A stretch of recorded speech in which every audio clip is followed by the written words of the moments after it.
Kalau kita tidak pernah bisa tepat waktu dalam tugas kita tidak pernah sungguh-sungguh bertanggung jawab dengan apa yang menjadi bagian kita.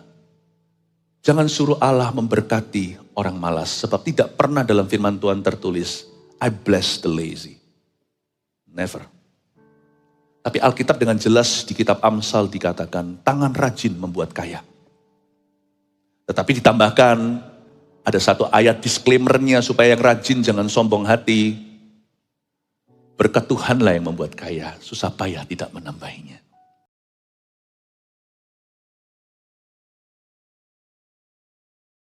Besar kecil tua muda, usia berapapun kami selalu bayi-bayi dan anak-anak-Mu.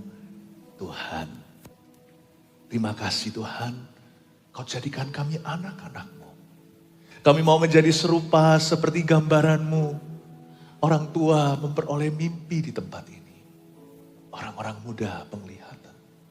Anak-anak kecil pernubuat dan dinubuatkan.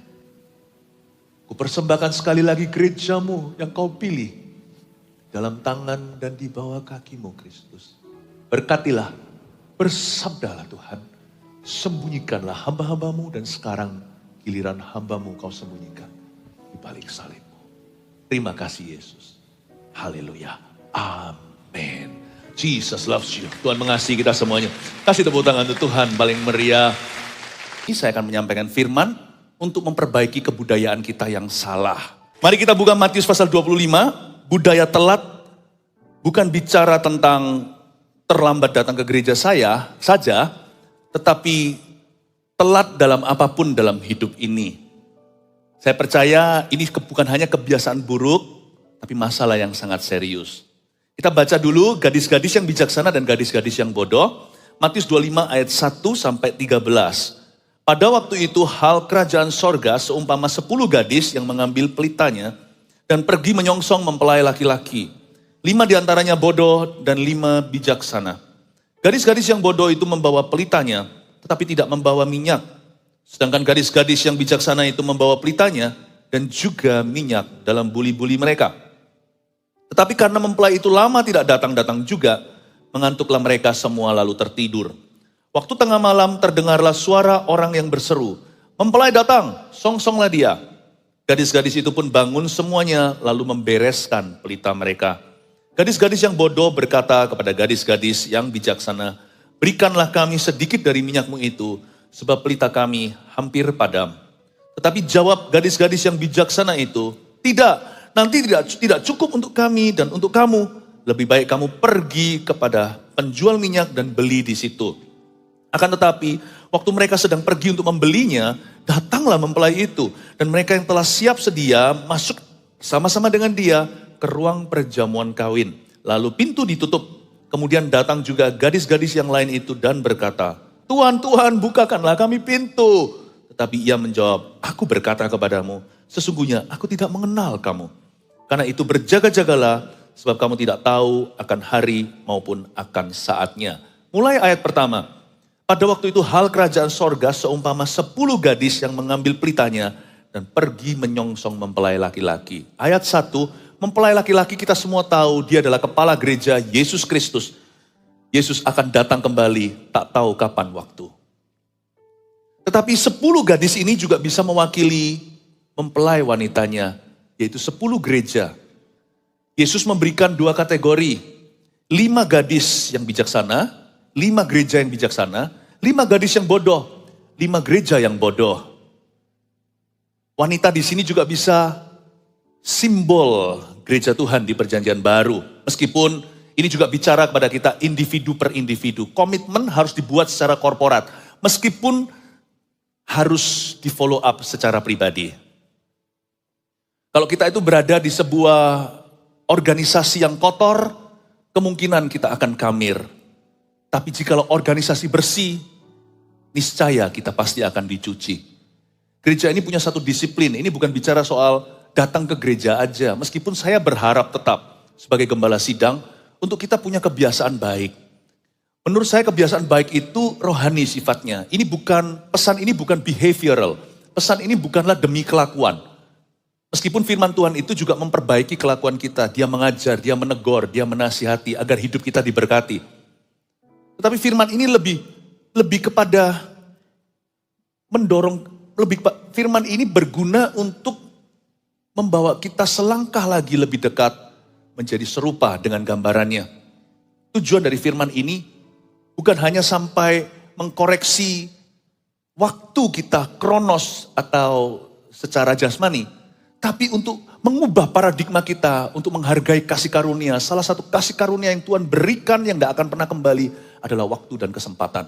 Sebagai gembala sidang, saya tentunya berharap kalau jemaat kita itu selalu early. Punya kebiasaan yang baik. Menurut saya ini semakin kurang di gereja karismatik.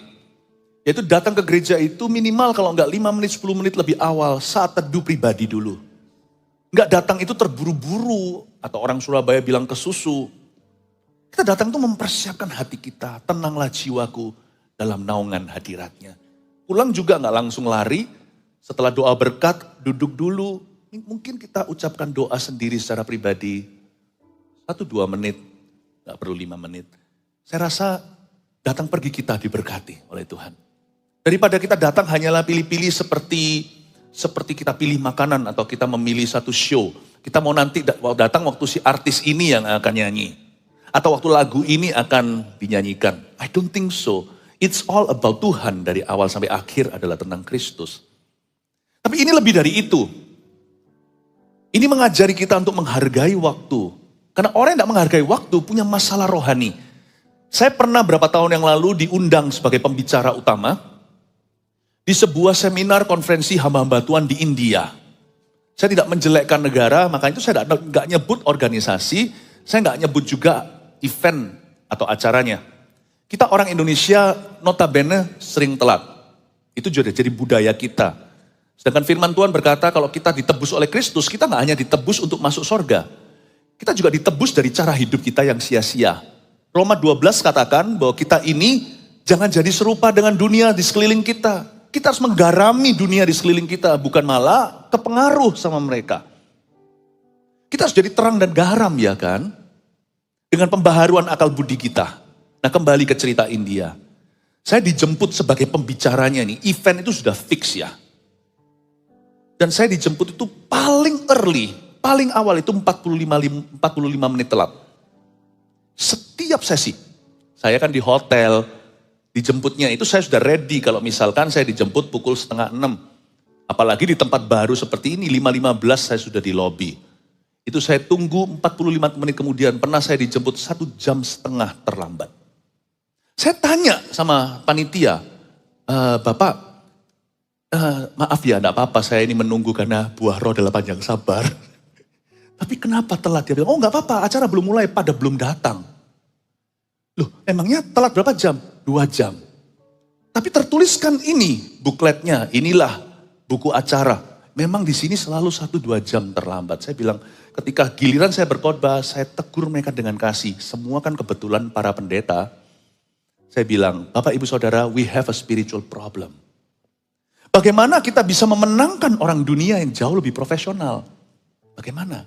Ini kelihatan hanyalah sebuah kebiasaan buruk semata-mata. Menurut saya, di kemah Tuhan malah justru kurang menghargai kasih karunia. Zaman itu, di tahun-tahun itu, kalau nggak salah Raja Baja dalam Mital. Masuk di dalam majalah Forbes dan sebagainya. Jadi saya pakai nama orang itu karena nama orang itu pasti dikenal semua orang. Karena saya nggak ngikuti Bollywood, jadi saya nggak tahu siapa who's who. Jadi saya beritahu sama mereka, bagaimana kalau kita mau memenangkan segala kalangan, termasuk jikalau Raja Baja itu harus masuk ke dalam gereja.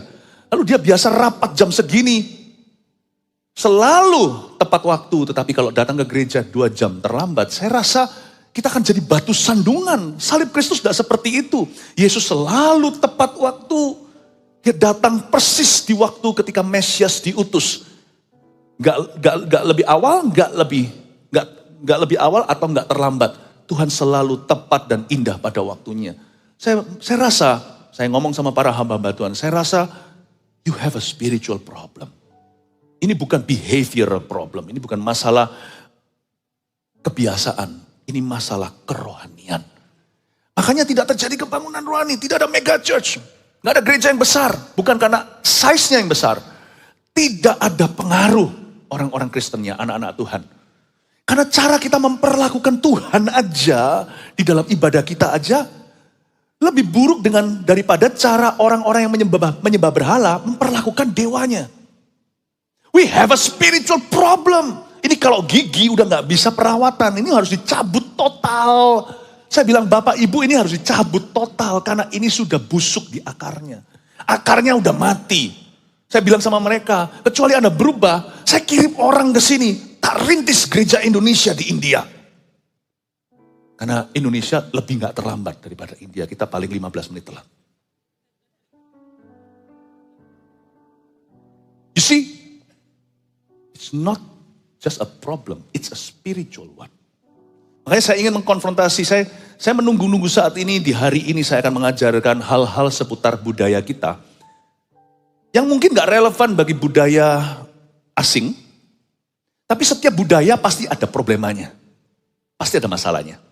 Budaya kita bagus di mana? Memperlakukan orang tua. Itu sudah gak usah diubah, makanya gak ada kan di sini budaya kurang ajar sama ortu. Gak ada. Malah kita di sini kalau sampai kurang ajar sama orang tua, semua orang akan meninggalkan kita. Kita nggak ada yang namanya kalau di Asia budaya kita kekuatannya di mana ada kekuatannya. Tapi saya memang hari ini mengkritisi budaya kita sendiri agar kita berubah.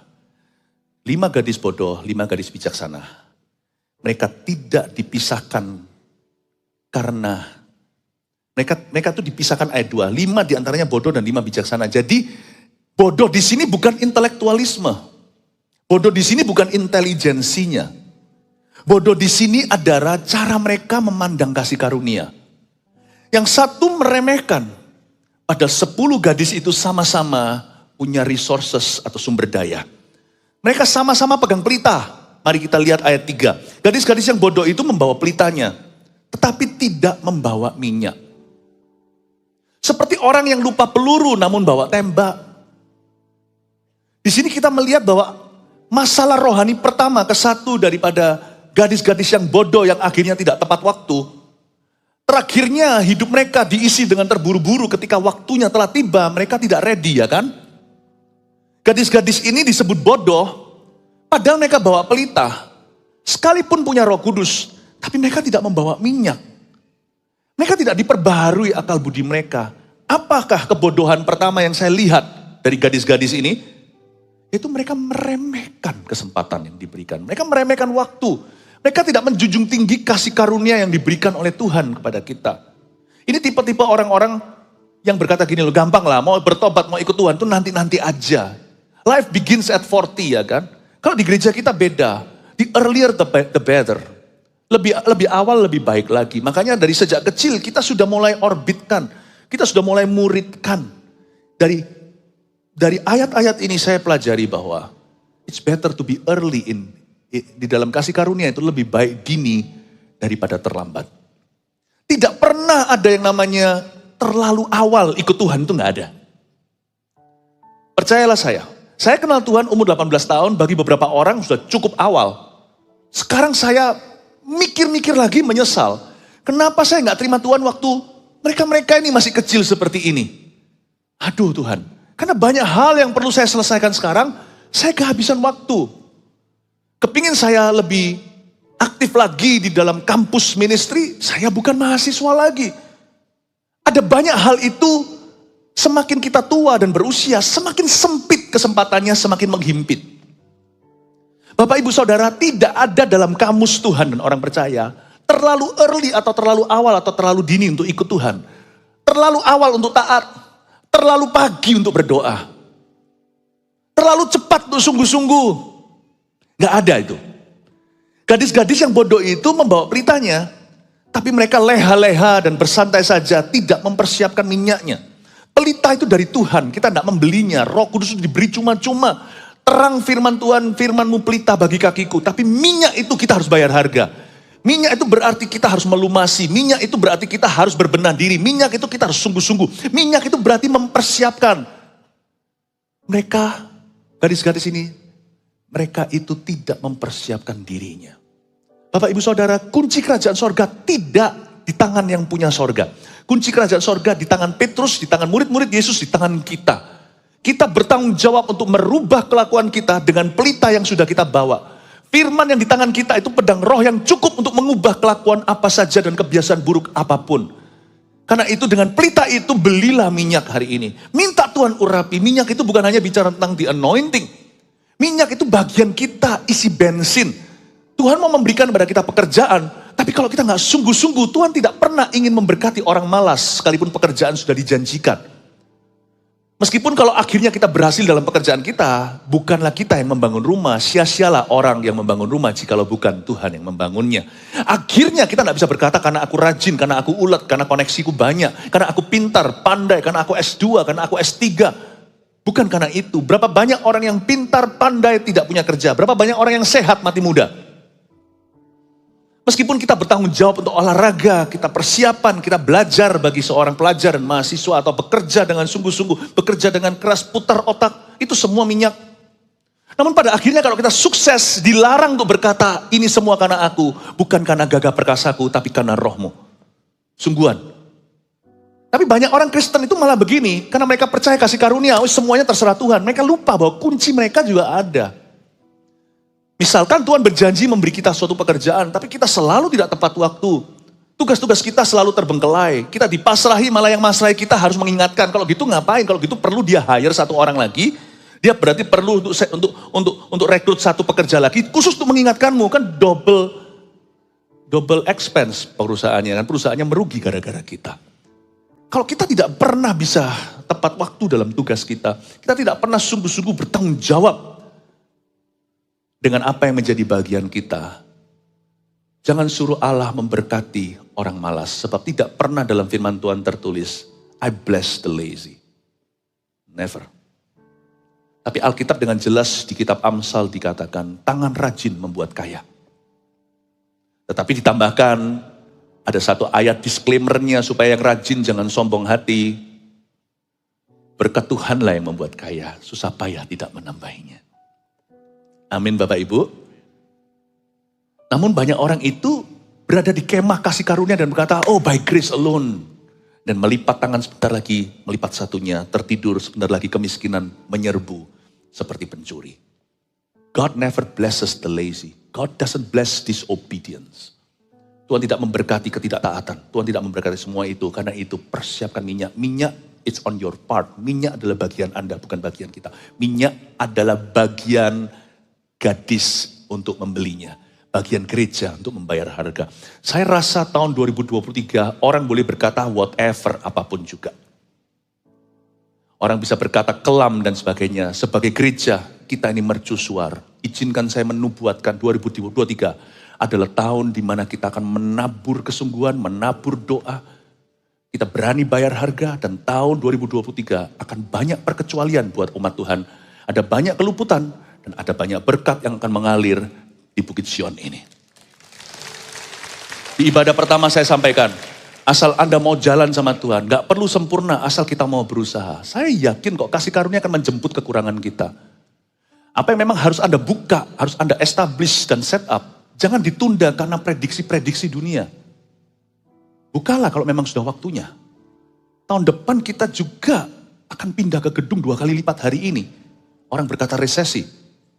Kita berani, karena kita nggak ngawur, itu semua sudah prosesi.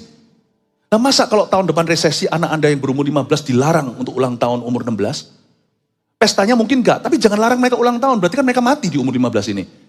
Kamu terus tumbuh nak, kamu akan terus makan, kamu akan tambah tinggi, kamu akan tambah sehat, kamu akan tambah pintar. Tahun depan resesi papa, tahun depan resesi, jadi resesi urusan resesi. Anak aku pelihara, masa Tuhan nggak bisa bicara yang sama kepada kita? Kita anak-anaknya, dan kita adalah gadis-gadis itu. Saya dorong Anda, asal kita berani banting tulang, asal kita berani lawan arus, asal kita berani rajin dan sungguh-sungguh, dan jangan lupa tambahkan satu lagi, dengan tanpa yang satu ini, semua tadi itu akan dilecehkan. Tepat waktu ya. Please be early. Belajar dari Daud. He did not have a spiritual problem, he had a spiritual strength. Dia tidak punya masalah rohani. Dia punya kekuatan rohani. Saul minta 200 kulit katan. Baik kapan? Sebagai mas kawinnya sebenarnya dia mau menjerumuskan Daud untuk terbunuh oleh orang Filistin. 100 kulit katan itu berarti kulit sunat, maaf ya. Masa mungkin orang Filistin yang tidak bersunat itu Daud bisa datang, permisi ya saya sunat boleh? Kan gak mungkin. harus perang ya kan. Itu kan Daud mau dibunuh sama Saul secara nggak langsung. Tapi Daud berkata, oke, harga itu. Dia sebelum jatuh tempo, nggak hanya lebih early, dia kasih 2 kali lipat 200 orang Filistin dia bunuh. That's the spirit of God. People say, orang berkata, kalau roh Tuhan ada pada seseorang, dia akan menari seperti Daud. Iya, jangan nari doang. Tepat waktu. Daud gak hanya nari. Setelah dia nari, dia bunuh Filistin. And he came to work early. Dia datang ke bait Allah, dia datang ke gereja, dia datang lebih dini, lebih awal. Dan membuahkan hasil. Itulah tanda orang yang diberikan tanda Kristus padanya. Saya berdoa supaya arti kata menjadi terang dan garam itu jadi lebih praktis lewat apa yang saya khotbahkan hari ini. Simple aja, kalau ini bisa selesai ya. Saya beritahu waktu itu sama teman-teman di India, kalau ini bisa kau selesaikan. Semua yang saya khotbahkan tadi itu akan kejadian. Kalau ini gak bisa diselesaikan, semua itu akan bocor. Saya beritahu sama mereka, ini dulu aja. Saya berkata, mestinya bukan ngadakan seminar. Tapi seminar ini baik, saya bilang. Ini konferensi perlu. Konferensi ini sebenarnya bukan isi kontennya. Jadi saya khotbahnya itu saya ubah semuanya. Saya bilang, khotbahnya gak seberapa. Ini latihan. Kalau jam 7 ya jam 7. Ayo adakan lagi konferensi ini, latihan jam. Jadi gak masalah khotbahnya. Undang pengkhotbah, terserah. Yang penting itu yang jemput. Paham maksud saya? Selama India tidak lewati ini, tidak akan ada kebangunan rohani. There will not be any blessing. Waduh, untungnya saya khotbah gini kan pakai bahasa Indonesia sih, rohani dia gak tahu. Amin. Anda tangkap sesuatu ini? Bisa lihat nggak? Ini adalah problema rohani. Tapi kita semua pasti pernah salah, nggak masalah. Mana ada orang di sini itu yang nggak pernah telat sama sekali? Pernah lah ya. Cuman minimal jadi lebih sedikit telatnya atau lebih jarang. Mari kita sekarang lihat ayat yang ke-5. Tetapi karena mempelai itu lama tidak datang juga. Mengantuklah mereka semua lalu tertidur. Ayat 5. Jadi setelah mempelai wanita yang bijaksana atau 5 gadis yang bijaksana itu mengumpulkan minyaknya, membeli minyaknya, mempelai pria nggak datang-datang. Jadi ada satu masa selah atau masa menunggu atau jeda waktu. Di situ 10-10 mengantuklah. Kata mengantuk di sini lalu tertidur bukanlah lengah, tidak berjaga-jaga, bukan. Kalau gitu berarti 5 gadis bijaksana juga bodoh sekalian. Berarti 10 gadis ini bodoh semua. No. Ini lengah bukan lengah dosa. Ngantuk ini bukan mati rohani. Bukan ya. Tapi sekedar ada satu masa menunggu. Waktu menunggu itu menurut saya ada 2 macam tidur. Yang satu tidur pulas. 5 gadis yang bodoh itu tidurnya kurang pulas. Karena mereka tidurnya itu masih resah, ada sesuatu yang masih aku tunda. Sedangkan 5 gadis yang bijaksana tidurnya dengan tenang, karena dia tahu, dia hanya perlu bangun saja, paling cuma make up tipis atau retouch, dia sudah bisa ketemu dengan mempelai laki-laki. Tetapi gadis-gadis yang bodoh ini meremehkan, gampang nanti, aku tak bangun 2 jam sebelum gadis-gadis yang bijaksana, aku mau beli minyak dulu, dia nggak cek. Yang namanya advantage dan disadvantage atau kelebihan dan kekurangan itu di sini. Belilah waktu ketika merchandise-nya masih banyak. Belilah sewaktu-waktu, salah nih. Belilah waktu ketika waktu masih murah. Kalau saya jadi gadis yang bodoh, saya pasti resah. 2 jam saya bangun, ya kalau bangun. Kadang-kadang kan kita bisa matikan waker sendiri, kita nggak menyadari. Ya kan, ada orang yang mau bangun jam 5, bangun sungguhan jam 7. Karena tangan kita matikan wakernya. Saya waktu masih sekolah di Singapura, saya masih ingat. Karena saya kalau tidur nggak bisa bangun, dan kalau waker itu tangan saya itu bisa bergerak autopilot. Membunuh waker itu. Ada satu waker yang sangat annoying, sangat menjengkelkan buat saya dalam bahasa Jepang. Ohayo, ohayo, ohayo. Itu yang saya bunuh dulu. Suatu hari saya mau tes kalkulus, saya masih ingat waktu sekolah di Singapura. Saya masukkan waker kira-kira ada 10-1 di bawah ranjang teman saya itu taruh mana. Bunyi semuanya, saya bingung. Terpaksa bangun, tapi saya ke sekolah udah bad mood semuanya. Saya marah sama siapa saya enggak tahu, saya yang taruh kok waker itu. Saya pulang kos-kosan itu semua marah sama saya. Pagi tadi ada perang ya. Ya, waker, kadang-kadang kita kelewatan ya, keringan kata orang. Sudahkah kau pertimbangkan? Kan lebih baik early toh. Lebih baik beres di depan. Masalah nanti kebuang waktu di belakang gak apa-apalah. Lebih aman daripada kita gak tahu faktor X terjadi. Atau siapa tahu harga minyak lebih mahal. Beli sekarang mumpung murah. Waktu tuh paling enak kalau dibeli di depan. Karena masih banyak merchandise-nya. Belilah waktu sewaktu waktu masih murah. Belilah. Itulah sebabnya lebih baik menurut saya menunggu itu lebih baik daripada ditunggu sih. I think saya juga guilty kok soal gini-gini, don't worry. Firman ini juga untuk saya kok. Tapi saya telah pelajari satu prinsip rohani. Ini bukan behavioral, ini spiritual. Ini bukan memperbaiki kelakuan, ini memperbaiki attitude saya tentang kehidupan. Ini gak hanya bicara tentang datang sekolah, datang gereja, atau datang kerja. Enggak. Ini bicara tentang overall kerohanian saya itu cara pandang kasih karunia. Dan waktu adalah salah satu daripada the grace of God di dalam kehidupan kita. Biasanya kalau kita beres soal waktu, beres soal lainnya. Biasanya kalau kita gak beres soal ini, mau ngomong apapun juga gak beres semua. Akar segala kejahatan adalah cinta akan uang. Akar segala kekacauan adalah tidak menghargai waktu. Ini kalau beres, banyak hal beres di hidupmu. Percayalah, saya sudah doa ini. Saya bawa gak firman ini ke gereja ya? Apakah terlalu spesifik atau enggak? Karena saya rasa Roh Kudus berkata, kamu harus khotbahkan karena ini memang untuk orang Indonesia. Ya Tuhan. Nah, mengantuklah mereka semua lalu tertidur. Jadi ada satu jeda waktu, mereka menunggu. Waktu tengah malam terdengarlah suara orang berseru, ayat 6, mempelai datang, songsonglah dia. Gadis-gadis itu pun bangunlah semuanya lalu membereskan pelita juga. Mereka cepet bereskan. Gadis-gadis yang bodoh berkata kepada gadis-gadis yang bijaksana, dengarkan perkataan mereka. Very interesting, dari sini saya melihat masalah 5 gadis bodoh ini sudah kronis. Kayaknya ini bukan sekali deh mereka melakukan ini. Meskipun ini perumpamaan, andai kata ini kejadian, andai kata ini true story, maka mereka pasti sudah begini terus dalam hidupnya. Entah dalam pernikahan mereka, entah dalam ibadah, dalam pelayanan mereka ke gereja, entah mereka itu kerja, entah mereka itu rapat lah. Pokoknya saya melihat ini sudah menjadi patron dalam diri gadis-gadis itu. Gampangnya loh gak tahu malu. Coba lihat lagi ayat yang ke-8. Gadis-gadis yang bodoh berkata kepada gadis-gadis yang bijaksana, berikanlah kami sedikit dari minyakmu. Itu sebab pelita kami hampir padam. Kasih dong. Gampangin orang.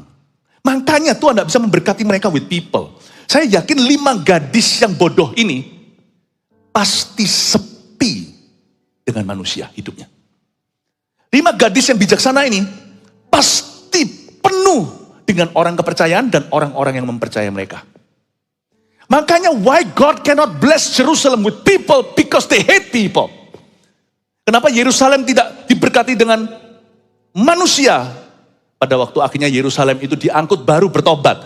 Setelah itu ada firman dari Nabi berkata, I shall bless your seed, I shall make you plenty. Aku akan membuatmu menjadi banyak lagi. Mengapa? Setelah mereka itu akil balik, setelah mereka itu berbalik dari kesalahan mereka, mereka menyadari bahwa people are precious. Then God bless them with people. Setelah mereka menyadari bahwa manusia itu berharga, maka mereka memberkati. Maka Tuhan memberkati mereka dengan manusia. Kadang-kadang gak bisa salahkan kenapa ada gereja tambah besar. Kenapa ada gereja tambah kecil. Ini tidak bisa menjadi tolak ukur ya. Karena ada banyak faktor dalam pertumbuhan gereja maupun kematian gereja. Tapi salah satu kemungkinannya, perlu di lab test dan di MRI sama firman. Tapi salah satu kemungkinan adalah karena ada gereja tambah besar. Karena menghargai manusia. Dan dalam menghargai manusia, you and I harus menghargai waktu mereka. Tahu gak stresnya untuk saya khotbah seperti ini itu seperti apa? Stresnya. Saya menganggap Anda memberikan waktu pada saya 1 jam untuk saya berkhotbah masing-masing. Ini ribuan jam dikasih ke saya. Itu ngeri loh, itu gemetar. Sampai saya tidak bisa membawa beban ini di tangan. Saya harus berlutut di hadapan Tuhan. Saya kembalikan untuk kemuliaan Tuhan. Dan saya berkata, use me Lord. Segala sesuatu yang kau hargai, kau harus persiapan. Mempersiapkan diri. Waktu, kalau kita mau menghargai manusia, kita harus hargai waktu hidup mereka. You have to honor their time. You have to honor their time. Orang Kristen yang tidak menghargai waktu adalah orang Kristen yang belum bertumbuh secara rohani. Waktu kita datang ke gereja juga sama. Anda harus hargai. Persiapannya kayak apa ini? Kalau kita mau ibadah ya ibadah sungguhan. Jangan tengah-tengah. Ini persiapannya dari awal. Pengumuman ditaruh di depan. Pastor Yoma juga depan berkata welcome home. Itu mempersiapkan hati, mempersiapkan diri. Anak-anak kecil tadi, bayangkan kalau kita datang cuma pas firman. Ini anak-anak kecil gimana tadi? Mereka ini tadi, ini 5 kali loh mereka. 5 ya, betul ya? 5 kali. We honor them. If we did not want to honor God, we honor people. Kalau kita gak mau menghargai Allah, kita hargai manusianya. Hargai dulu. Ada gereja yang tambah gede, tambah besar, karena memang menghargai. Dan apapun yang kau hargai, kau persiapkan. Beberapa orang-orang yang saya muridkan, mereka tahu cara saya mempersiapkan khotbah, yaitu saya gak persiapan. Gak ada catatan. Wah enak ya, Philip ini gak pernah nyiapkan khotbah, salah. Saya mempersiapkan dengan cara yang berbeda, malah lebih mahal. Saya bukan mempersiapkan dengan duduk, lalu baca, lalu catat-catat. Bukan, saya mempersiapkan dengan cara saya baca Alkitab lebih banyak dari Anda. Lalu saya merenungkannya, dan saya mengulang-ulanginya sepanjang hari melalui semua aktivitas saya. Di WC pun, di shower, tidak ada kecuali dimanapun. Saya ulangi terus Mama Biak. Sampai ayat itu merema demikian rupa, sampai terpental-pental dari hidup saya, memberi orang makan karena ada ribuan jam besok minggu akan diberikan kepadaku. Apa yang kau hargai, kau persiapkan. Kau persiapkan. Dan kita harus menghargai waktu. Ini kelihatan ini gadis bodoh ini. Menurut saya gadis ini bodoh bukan karena dia gak pinter. Gadis ini bodoh di mata Tuhan, foolish atau bebal. Karena Tuhan menganggap kamu tuh ngentengkan orang kamu itu. Kamu tuh entengin mereka. Makanya gak heran. Kamu pun nilainya enteng di hadiratku. Kavot itu artinya berat. Ikavot itu artinya kemuliaan diangkat. Makanya kamu enteng ditimbang di atas neraca. Kamu seperti bulu-bulu.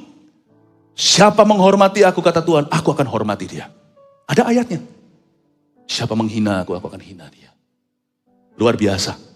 Gadis bodoh itu loh, kok enak aja. Berikan kami sedikit dari minyakmu. Share lah. Untungnya gadis bijaksana itu tahu berkata tidak. Makanya kebaktian berikutnya saya akan ajarkan tentang budaya sungkan.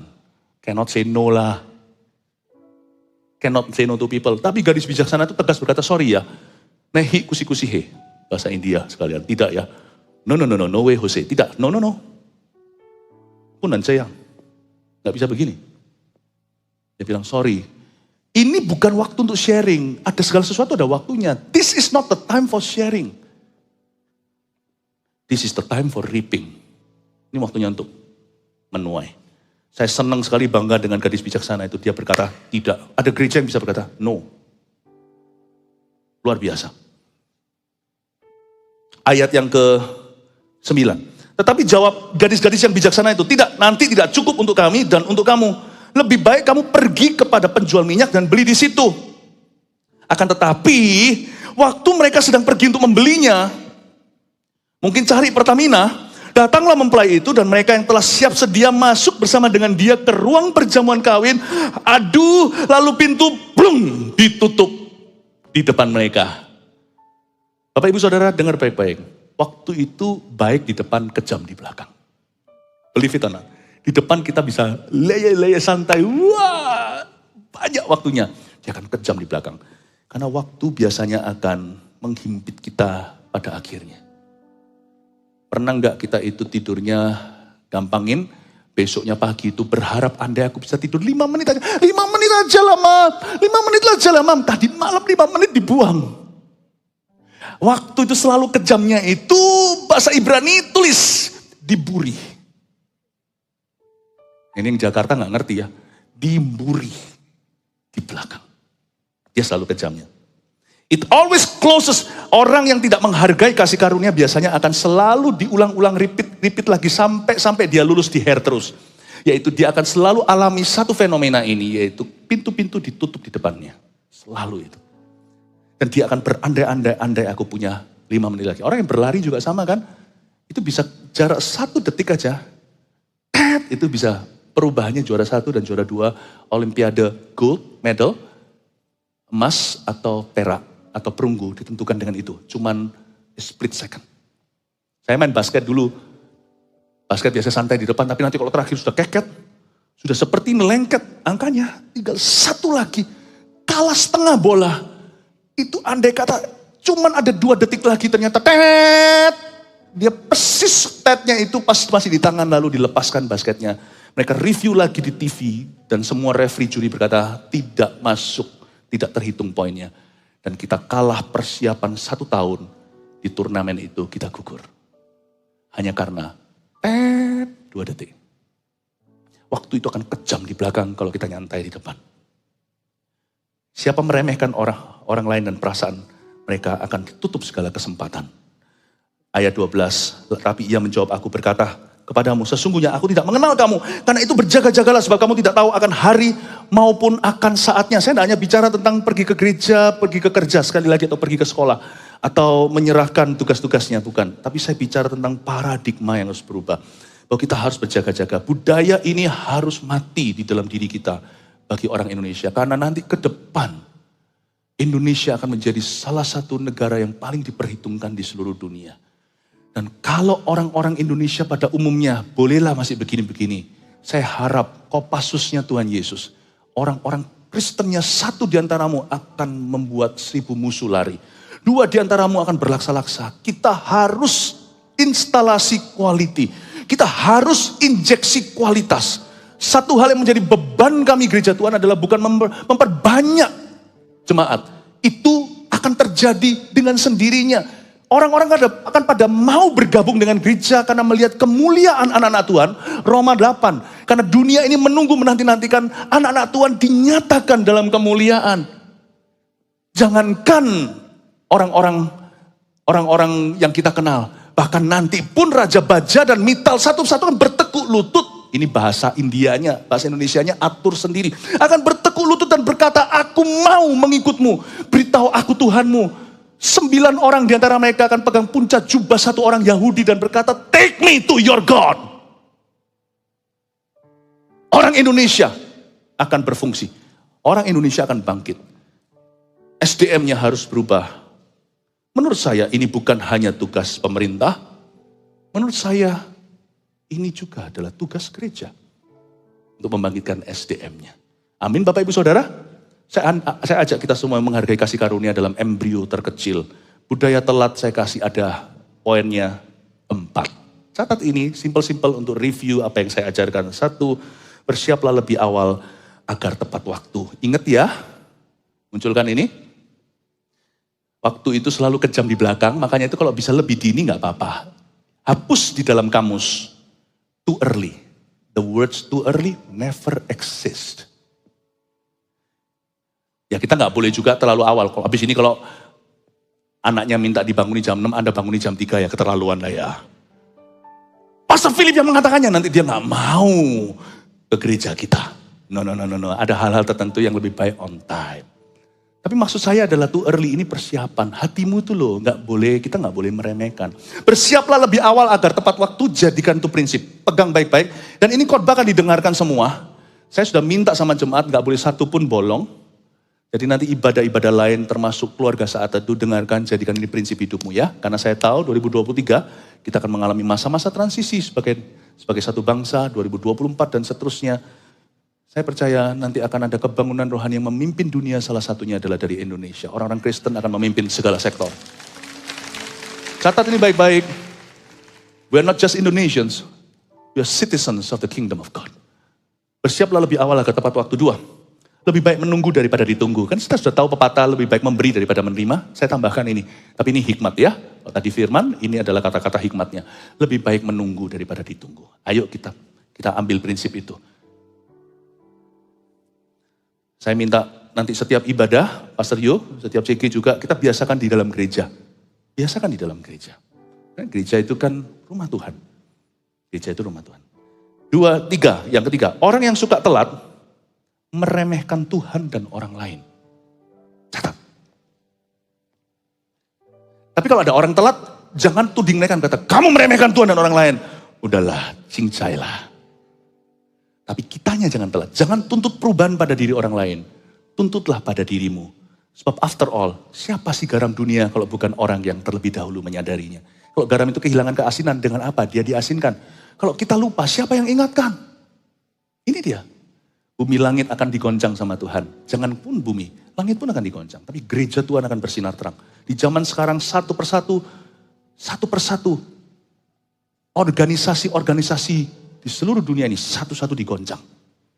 Gereja satu-satunya kerajaan yang tak tergoncangkan.